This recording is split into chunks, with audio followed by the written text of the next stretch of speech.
حضرت انس بن مالک رضی اللہ تعالیٰ عنہ سے روایت یہ مروی ہے،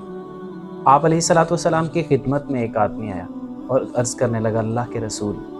فلاں شخص کی کھجور ہے اور اس کھجور کے سہارے میں اپنی دیوار کھڑی کرنا چاہتا ہوں، آپ اسے کہیے کہ وہ کھجور مجھے دے دے۔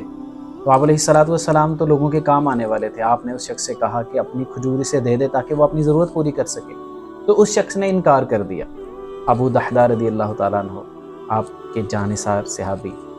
وہاں پر موجود تھے، اور یہ دل پر بات گراں گزری کہ آپ نے کسی کو کہا اور اس نے تعمیل نہ کی، تو آپ ابو دحدہ رضی اللہ تعالیٰ عنہ اس شخص کے پاس گئے اور کہنے لگے کہ تو ایسا کر، میرا سارا باغ لے لے اور بدلے میں مجھے وہ کھجور دے دے جو اللہ کے رسول صلی اللہ علیہ وسلم نے تجھ سے مانگی۔ اب اس شخص نے دیکھا کہ اتنا فائدے کا سودا ہے،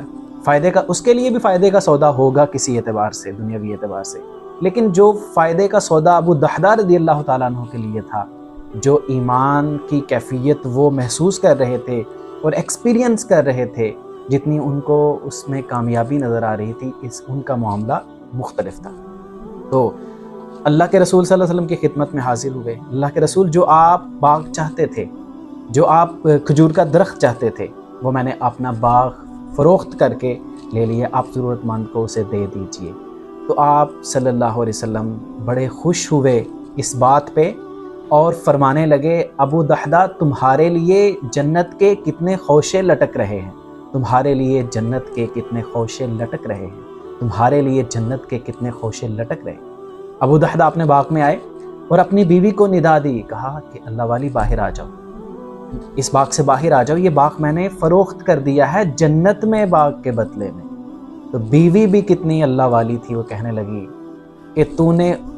فائدے کا سودا کیا ہے، تو نے فائدے کا سودا کیا، تو نے فائدے کا سودا کیا۔ ایمان میں خرچ کیا گیا، اگرچہ ظاہر محسوس یوں ہوتا ہے کہ جیسے گھاٹے کا سودا ہے، انسان کا مال کم ہو رہا ہے، لیکن ایمان میں خرچ کیا گیا، اللہ اور اس کے رسول کی اطاعت میں اور دین کی تبلیغ پر خرچ کیا گیا۔ یوں ہی ہے کہ ہم اپنے پیمانوں میں تو سمجھتے ہیں کہ شاید یہ خسارے کا سودا ہے، لیکن وہ کبھی گھاٹے کا سودا نہیں ہو سکتا۔ اللہ ہمیں صدقہ کرنے کی توفیق عطا فرمائے، اللہ کے رسول صلی اللہ علیہ وسلم کی تعلیمات پر عمل کرنے کی توفیق عطا فرمائے، اور دین کے کاموں پر خرچ کرنے کی توفیق عطا فرمائے۔